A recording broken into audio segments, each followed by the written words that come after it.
ये तो अब मानकर चलिए कि नीतीश कुमार अब इंडिया गठबंधन से रहकर लोकसभा 2024 नहीं लड़ने जा रहे हैं। किसी भी स्थिति में नीतीश कुमार इंडिया गठबंधन से चुनाव नहीं लड़ेंगे, ये मानकर चलिए। अगर एनडीए के साथ जाते हैं तो सरकार बन जाएगी बिहार में, लेकिन अगर अकेला रास्ता नीतीश कुमार तय करते हैं तो सबसे पहले विधानसभा होगा भंग, बिहार में असेंबली डिसॉल्व हो जाएगा। 22 जनवरी को अगर अयोध्या पहुंचते हैं तो ये मानकर चलिए कि वो एनडीए में वापसी कर रहे हैं और बीजेपी उनको लेने के लिए तैयार हो गई है। दूसरा विकल्प वही होगा जो साख की राजनीति नीतीश कुमार करते रहे हैं, धारा के विपरीत जाकर राजनीति करते रहे हैं। जिस तरीके से 2014 में उन्होंने अकेले लोकसभा चुनाव लड़ा, नीतीश कुमार बिहार और देश की राजनीति के एक अनसुलझे नेता के रूप में बार बार सामने आते हैं। एक ऐसे नेता जो क्या सोच रहा है और क्या करेगा, इसकी जानकारी उनके सबसे जो निकटतम लोग हैं, जो सबसे करीबी लोग हैं, उनको भी नहीं होता। आप याद कीजिए 8 अगस्त 2022, क्या किसी ने यह अंदेशा लगाया था कि नीतीश कुमार एनडीए का साथ छोड़कर महागठबंधन में चले जाएंगे? और उससे भी पहले चलिए 2017 याद कीजिए, जब अचानक शाम के 4 बजे नीतीश कुमार राजभवन पहुंचते हैं, इस्तीफा देते हैं और महागठबंधन का साथ छोड़ देते हैं। और उसके 2-3 घंटे बाद ही एनडीए के रूप में एक नई गठबंधन बनती है बिहार में, जिसमें सीएम नीतीश कुमार ही बनते हैं। तो नीतीश कुमार के कारनामे बड़े अजीबोगरीब रहते हैं। 2014 उसका उदाहरण है, जब अकेले लोकसभा का चुनाव लड़ गए। किसी ने यह कल्पना नहीं किया होगा कि नीतीश कुमार अकेले लोकसभा में जा सकते हैं, लेकिन गए और कई बार धारा की विपरीत राजनीति करने के रूप में एक नेता के रूप में खुद को नीतीश कुमार स्थापित कर चुके हैं। अब देखिए, आज उन्होंने संयोजक बनने से इनकार कर दिया। इंडिया गठबंधन की जो बैठक थी, जिसमें 10 दल शामिल थे, वीडियो कॉन्फ्रेंसिंग के माध्यम से जो मीटिंग चल रही थी, उसमें नीतीश कुमार ने साफ कर दिया कि उनको संयोजक नहीं बनना, उनको इंडिया गठबंधन का कन्वेनर नहीं बनना है। अब इसके पीछे उनकी क्या मंशा होगी, यह नीतीश कुमार ही जानते हैं, लेकिन कुछ अनुमान तो हम जरूर लगा सकते हैं तर्कों के आधार पर और नीतीश कुमार के राजनीतिक इतिहास को देखते हुए। साथ ही साथ जो संजय झा निकले, ललन सिंह निकले, उन्होंने जो बातें कही हैं उसके बाद से, और इस बात को भी हमको समझना होगा कि 2022 के अगस्त से, जब से महागठबंधन की बिहार में सरकार बनी, उसके बाद से नीतीश कुमार के पूरे कार्यकाल को आप देखिए तो कई बार ऐसा लगा जब नीतीश कुमार इंडिया गठबंधन को लेकर सीरियस थे। अगर नहीं होते तो आखिरकार वो देश का दौरा क्यों करते, क्यों बंगाल जाते ममता बनर्जी को मनाते, क्यों उत्तर प्रदेश जाते अखिलेश यादव को मनाते, क्यों महाराष्ट्र जाते उद्धव ठाकरे को मनाते? क्या जरूरत था नीतीश कुमार को? लेकिन नीतीश कुमार ने किया, और ना सिर्फ किया, देश में एक उन्होंने मिसाल भी पेश किया कि नरेंद्र मोदी के खिलाफ जो विपक्षी खेमे की लड़ाई है, उसमें एक लौता नेता अगर देश में कोई हुआ जिसने 27 दलों को, करीब 2 दर्जन से अधिक दलों को एक मंच पर लाया, तो वो नेता नीतीश कुमार बने। लेकिन इतना होने के बावजूद नीतीश कुमार का लगातार तिरस्कार होना, उनकी बेइज्जती होना भी किसी से छुपा नहीं है। इसके अलावा आरजेडी नेताओं की तरफ से अनाप शनाप बयान भी नीतीश को बार बार दुखी करते रहा है। पूरी कहानी हमको समझना होगा कि नीतीश कुमार संयोजक बनने से क्यों मना किए। भाई, जिस पद के लिए जदयू शुरू से लड़ रही है, आपको याद होगा 23 जून को पटना में बैठक हुई थी, पहली बैठक थी इंडिया गठबंधन की। उस दिन ही यह अनुमान लगाया जा रहा था कि नीतीश कुमार जो है वो संयोजक बनाए जा सकते हैं। लेकिन जब देर शाम संयुक्त साझा प्रेस कॉन्फ्रेंस होता है, उस समय जब इसकी चर्चा नहीं होती है, तो फिर लगता है कि अब जो दूसरी बैठक होगी उसमें इसका फैसला लिया जाएगा। लेकिन उस दिन भी 18 जुलाई को जो दूसरी बैठक होती है, उसमें भी इसका कहीं कोई फैसला नहीं लिया गया।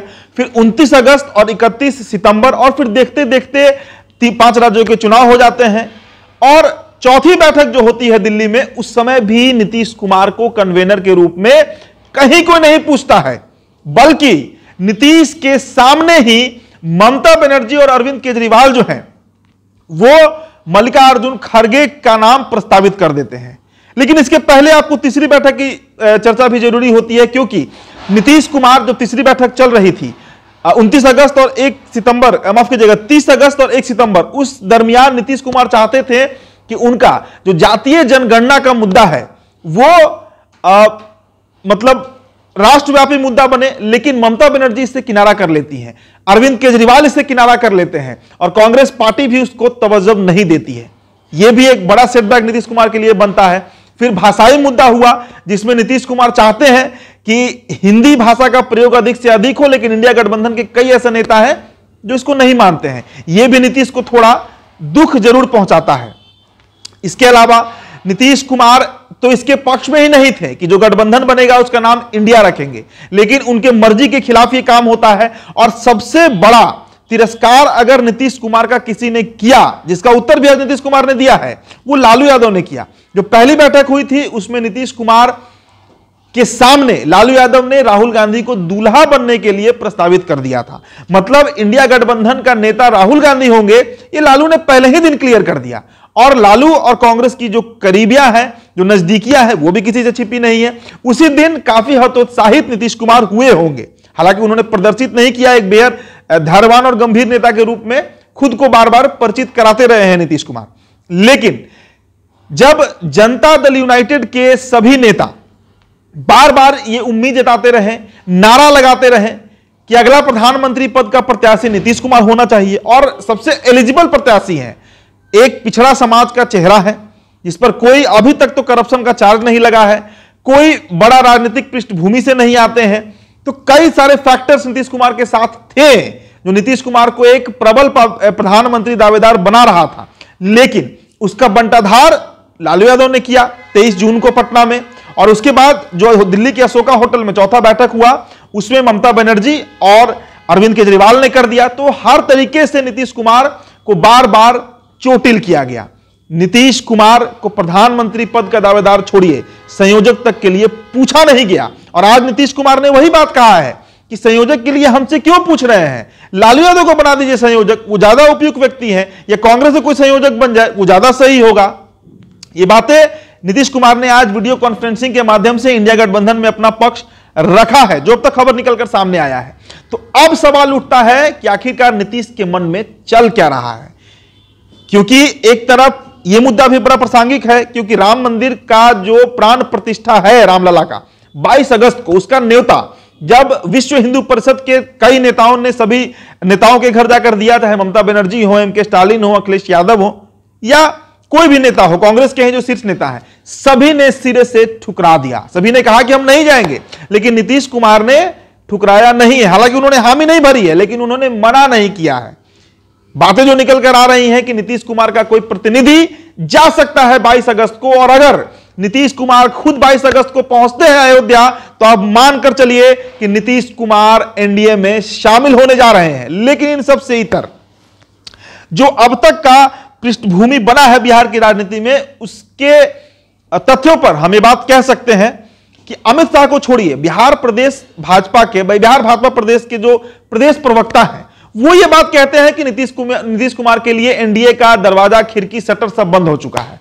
मतलब अब आज के समय में नीतीश कुमार क्या जरूरत एनडीए को या बीजेपी को नहीं है।